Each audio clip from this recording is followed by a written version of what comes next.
Hello दोस्तों, स्वागत है आपका हमारे चैनल यूपी एग्ज़ाम क्विज़र में। दोस्तों, आज के वीडियो में हम 9 मई से संबंधित उत्तर प्रदेश करंट अफेयर और इसके अलावा यूपी एग्ज़ाम्स के लिए मोस्ट इंपॉर्टेंट करंट अफेयर के क्वेश्चंस को डिस्कस करेंगे और हर एक क्वेश्चन से रिलेटेड आपको फैक्ट भी बताएंगे। और वीडियो के अंत में हम आपसे एक क्वेश्चन भी पूछेंगे जिसका जवाब आपको कमेंट बॉक्स में देना है। और अगर आपको इसकी PDF डाउनलोड करनी है तो आप हमारे टेलीग्राम ग्रुप से इसकी PDF डाउनलोड कर सकते हैं। टेलीग्राम ग्रुप की लिंक आपको वीडियो का डिस्क्रिप्शन में मिल जाएगी। दोस्तों, ये जो Uttar Pradesh daily current affair का वीडियो है ये यूपी के सभी कॉम्पिटिटिव एग्जाम्स के लिए मोस्ट इंपॉर्टेंट है। तो अगर आप उत्तर प्रदेश के किसी भी एग्जाम्स की तैयारी कर रहे हैं तो Uttar Pradesh daily current affair का वीडियो रेगुलर जरूर देखें। तो चलिए आज का वीडियो शुरू करते हैं। पहला क्वेश्चन है, मिशन भारत 2 ओपन चैलेंज प्रतियोगिता की शुरुआत किसने की? ऑप्शन नंबर ए है IIT कानपुर, बी है IIT मद्रास, सी है IIT बेंगलुरु और डी है इनमें से कोई नहीं। तो इसका जो करेक्ट आंसर है वो है option number A IIT Kanpur. Kanpur IIT ने ऑक्सीजन आपूर्ति के लिए एक नई मुहिम शुरू की है। कानपुर IIT ने मिशन भारत 2 नाम से मुहिम शुरू की है जो एक 45 दिन की ओपन चैलेंज प्रतियोगिता है।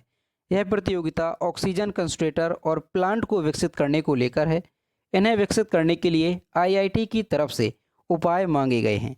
वहीं चयनितों को IIT में उन उपकरणों को विकसित करने के लिए प्रोत्साहित भी किया जाएगा। तो दोस्तों, आपको ध्यान रखना है कि मिशन भारत 2 नाम की जो एक मुहिम है इसकी शुरुआत किसने की है? तो ध्यान रखना है IIT कानपुर ने इसकी शुरुआत की है।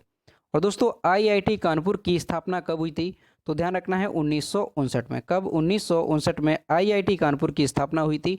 और IIT कानपुर जो संस्थान है इसका ध्येय वाक्य क्या है?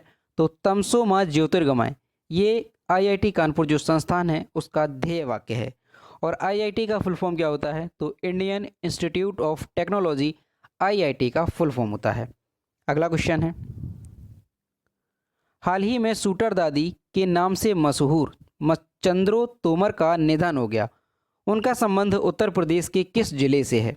ऑप्शन नंबर ए है बस्ती, बी है बागपत, सी है आगरा और डी है झांसी। इसका जो करेक्ट आंसर है वो है option number B, Baghpat. Shooter दादी के नाम से मशहूर चंद्रो तोमर का शुक्रवार को निधन हो गया। चंद्रो तोमर कोरोना वायरस संक्रमित थे और मेरठ के निजी अस्पताल में उनका इलाज चल रहा था।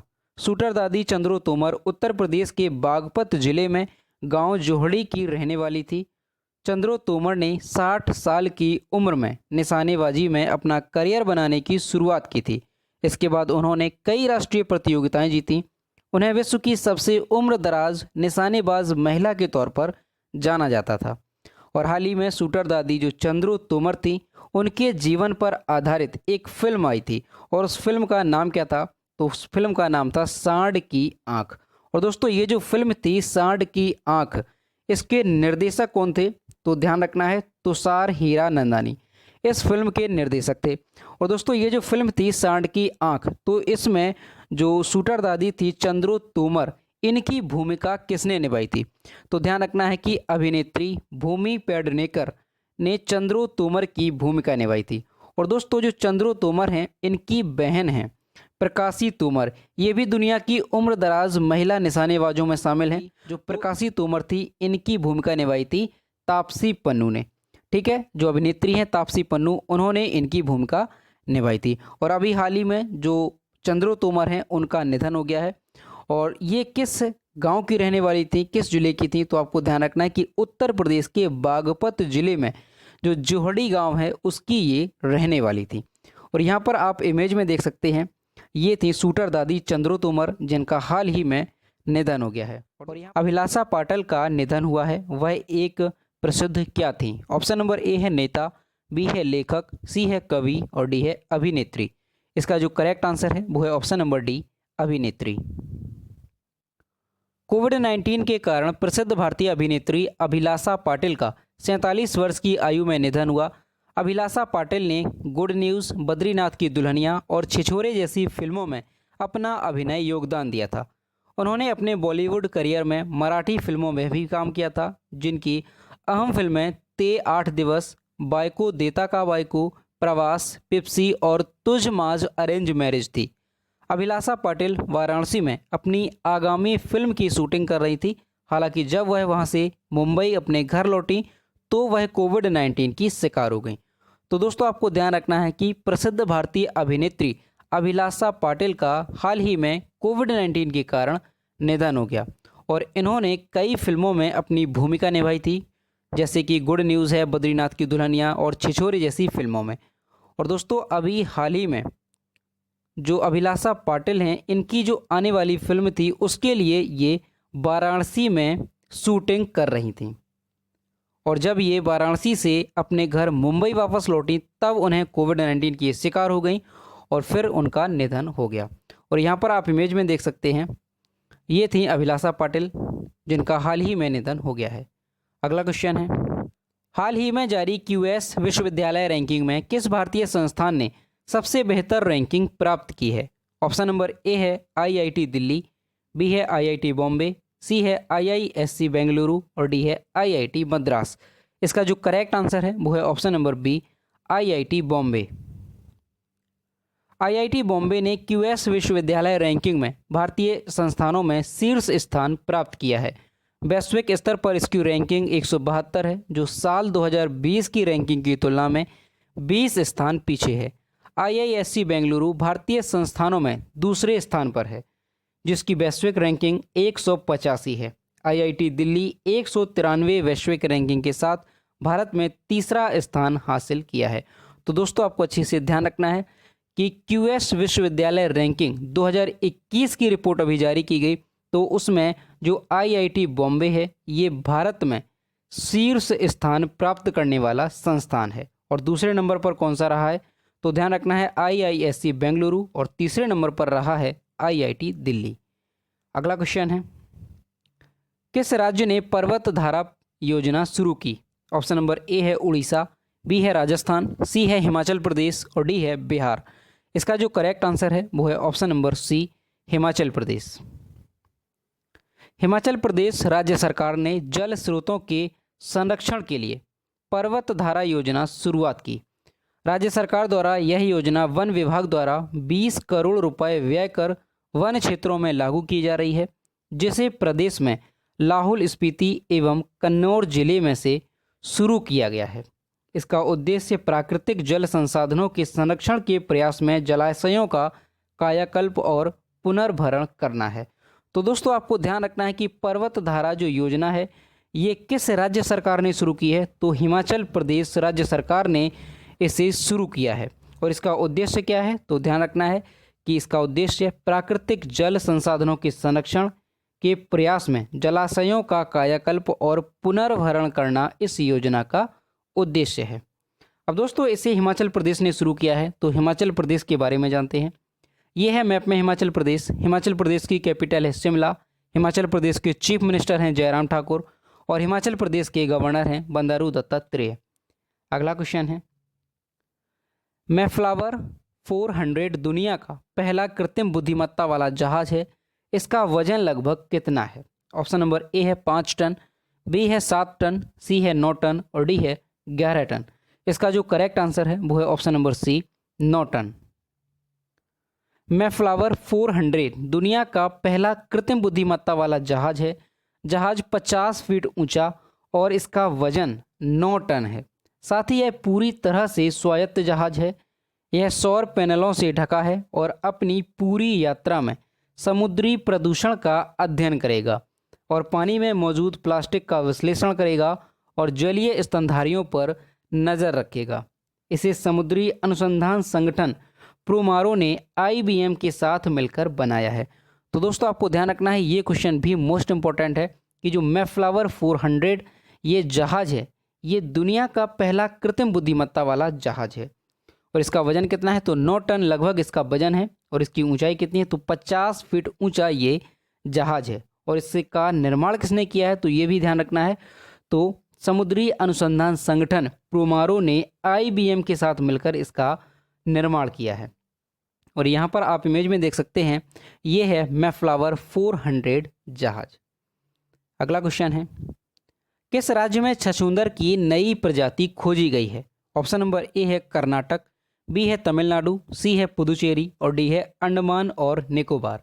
इसका जो करेक्ट आंसर है वो है ऑप्शन नंबर डी, अंडमान और निकोबार। अंडमान के नारकोंडम द्वीप में छछूंदर की नई प्रजाति खोजी गई। जूलॉजिकल सर्वे ऑफ इंडिया के वैज्ञानिकों ने अंडमान और निकोबार में सफ़ेद दांतेदार कीटनाशक स्तनधारी की एक नई प्रजाति की खोज की है।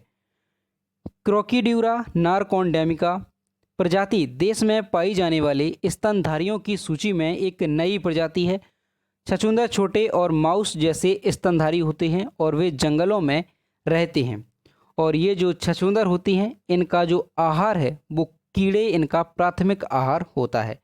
तो आपको ध्यान रखना है कि छछूंदर की जो एक नई प्रजाति खोजी गई है वो किस राज्य में खोजी गई है, तो अंडमान निकोबार में इसकी प्रजाति जो है वो खोजी गई है। अगला क्वेश्चन है, किसने 25वीं बार माउंट एवरेस्ट चढ़कर रिकॉर्ड बनाया है? ऑप्शन नंबर ए है कामी रीता सिरपा, बी है तेनजिंग नार्गे, सी है एडमंड हिलेरी और डी है अरुणिमा सिन्हा। इसका जो करेक्ट आंसर है वो है ऑप्शन नंबर ए कामी रीता सिरपा। नेपाली पर्वतारोही कामी रीता सिरपा ने 25वीं बार माउंट एवरेस्ट पर चढ़कर अपना ही रिकॉर्ड तोड़ दिया है। कामी रीता 51 वर्ष के हैं और उन्होंने पहली बार 1994 में एवरेस्ट की चढ़ाई की थी और तब से लगभग हर साल वे एवरेस्ट की चढ़ाई कर रहे हैं। रीता ने विश्व की दूसरी सबसे ऊंची चोटी जैसे कि K2 है, चो ओयू, मानसलू और लोत्से पर भी चढ़ाई की है। कोरोना वायरस महामारी की वजह से एवरेस्ट चढ़ाई को पिछले साल इसके दक्षिणी हिस्से यानी नेपाल की तरफ से बंद कर दिया गया था। तो दोस्तों आपको ध्यान रखना है कि जो नेपाली पर्वतारोही हैं कामी रीता शेरपा, इन्होंने माउंट एवरेस्ट पर 25वीं बार जो है चढ़ाई करके अपना ही रिकॉर्ड तोड़ दिया है। कामी रीता जो 51 वर्ष के हैं और इन्होंने सबसे पहली बार जो माउंट एवरेस्ट की चढ़ाई की थी वो 1994 में की थी। तो आपको ध्यान रखना है, ये क्वेश्चन मोस्ट इंपॉर्टेंट है।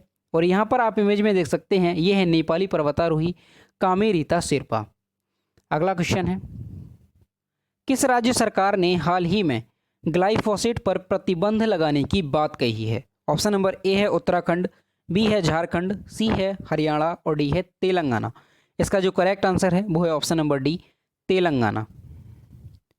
हाल ही में तेलंगाना सरकार ने ग्लाइफोसेट पर पूर्ण प्रतिबंध लगा दिया है। ग्लाइफोसेट होता क्या है? तो ग्लाइफोसेट एक खरपतवार नाशी है। इसका प्रयोग प्रमुख रूप से खरपतवारों को नष्ट करने के लिए कपास के खेतों में किया जाता है। विशेषज्ञों के मुताबिक ग्लाइफोसेट के उपयोग से न केवल मृदा प्रदूषण होता है बल्कि यह मानव स्वास्थ्य के लिए भी हानिकारक है। ग्लाइफोसेट को क्रोनिक किडनी रोगों के प्रमुख कारकों में से एक माना जाता है। तो इसी वजह से जो तेलंगाना सरकार है उसने ग्लाइफोसेट पर पूर्ण प्रतिबंध लगा दिया है। अब यहाँ पर तेलंगाना की बात है तो तेलंगाना के बारे में जानते हैं। ये है मैप में तेलंगाना। तेलंगाना की कैपिटल है हैदराबाद। तेलंगाना के चीफ मिनिस्टर हैं के चंद्रशेखर राव और तेलंगाना की गवर्नर हैं तमिलिसाई सौंदरराजन। अगला क्वेश्चन है, मई 2021 में गुजरात आयुर्वेद व्यासपीठ ने निम्न में से किस रोग के रोगियों की सेवा के लिए आयुर्वेदिक डॉक्टर ऑन कॉल सेवा शुरू की है? ऑप्शन नंबर ए है कैंसर, बी है कोविड, सी है मधुमेह और डी है अल्जाइमर रोग। इसका जो करेक्ट आंसर है वो है ऑप्शन नंबर बी कोविड।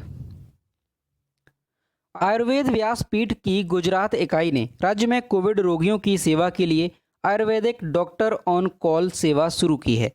इस सेवा के तहत 170 आयुर्वेदिक डॉक्टर्स कोविड रोगियों को फ़ोन पर मुफ्त आयुर्वेदिक परामर्श देंगे। इस तरह की सेवाओं को मुंबई, पुणे, बेंगलुरु और हैदराबाद में भी लॉन्च किया जाएगा। तो दोस्तों आपको ध्यान रखना है कि आयुर्वेदिक डॉक्टर ऑन कॉल जो सेवा है इसकी शुरुआत किसने की है? तो आयुर्वेदिक व्यासपीठ की गुजरात इकाई ने इस सेवा की शुरुआत की है। तो दोस्तों ये थे 9 मई से संबंधित उत्तर प्रदेश करंट अफेयर और इसके अलावा यूपी एग्जाम्स के लिए मोस्ट इंपॉर्टेंट करंट अफेयर के क्वेश्चन जो कि हमने डिस्कस किए। अब हम देखते हैं पिछले वीडियो का क्वेश्चन जो हमने आपसे पूछा था। तो ये है कल के वीडियो का क्वेश्चन, नासा के अंतरिक्षयान पार्कर सोलर प्रोब ने किस ग्रह से एक प्राकृतिक रेडियो सिग्नल की खोज की है? तो इसका जो करेक्ट आंसर था वो ऑप्शन नंबर ए था शुक्र ग्रह और लगभग सभी स्टूडेंट्स ने इसका सही जवाब दिए। और मैं फिर से कहता हूं कि जो भी क्वेश्चन आपसे पूछा जाए तो सभी लोग उसका आंसर जरूर किया करो। तो ये है आज का क्वेश्चन, तमिलनाडु के नए मुख्यमंत्री के रूप में निम्न में से किसने शपथ ली? ऑप्शन नंबर ए है के पलानी स्वामी, बी है एम के स्टालिन, सी है सरदार उज्जवल सिंह और डी है बनवारी लाल पुरोहित। तो इसका जो भी करेक्ट आंसर है वो आपको कमेंट बॉक्स में बताना है। तो दोस्तों अगर आपको आज का वीडियो पसंद आया हो तो वीडियो को लाइक करें, शेयर करें और अगर चैनल पर नए हैं तो चैनल को सब्सक्राइब करना ना भूलें। साथ ही बेल आइकन को भी प्रेस करें ताकि टाइम टू टाइम नोटिफिकेशन आप तक पहुंचता रहे। तो मिलते हैं नेक्स्ट वीडियो में। Thank you.